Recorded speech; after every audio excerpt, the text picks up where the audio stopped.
Hey guys, Candy with Candy's Cocktails. Today I'm shaking up a cocktail known as a Siesta. I chose the Siesta specifically because I wanted to serve something up in this new coupe glass that I got. A coupe glass is used to serve up cocktails that are served straight up, meaning not over ice.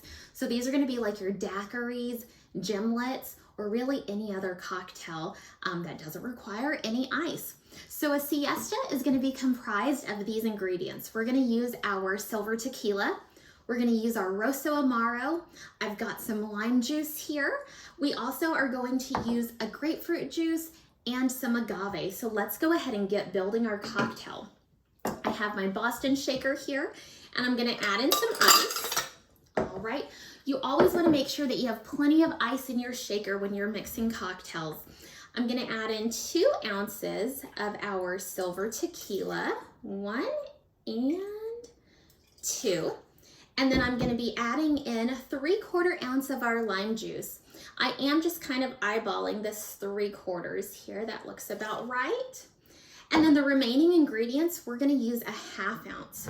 So I'm bringing back that Rosso amaro. We used this the other day when we made a Negroni. And if you caught my Facebook Live, you also saw that we used that to make a compadre. I'm a big fan of using ingredients that I already have so you don't have to keep going out and buying more.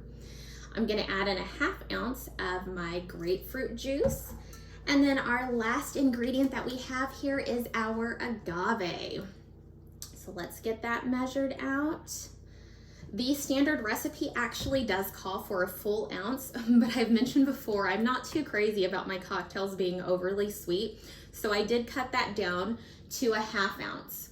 Let's go ahead and get our topper on and let's get things shaking. So when you are making cocktails, you can vary up the ingredients.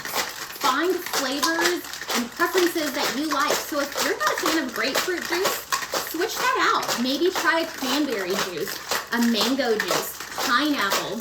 If you don't like your drinks overly sweet, cut down that sweeter ingredient that we have. If you happen to make this and you use that pineapple or the mango, because those juices are already so sweet, I would maybe hold off on the agave. But play around with it. Find what works for you. Okay, so let's get this poured up. You can see the outside of our cocktail shaker is nice and frosty. That's another sign that you know that you have shaken your cocktail for enough time. I've got my Hawthorne strainer here, and we're just gonna pour this right on in. Oh, this color. I tell you what, it's a cloudy day over here in the Pacific Northwest, and I wasn't quite ready to let go of summer, and this cocktail just screams kind of that light summery feel to me. I do have a little lime wheel as garnish, because why not? I mean, when you have a glass like this, a drink that's this colorful and pretty, I think it just deserves to be flared up a little bit. All right, so there we have our Siesta.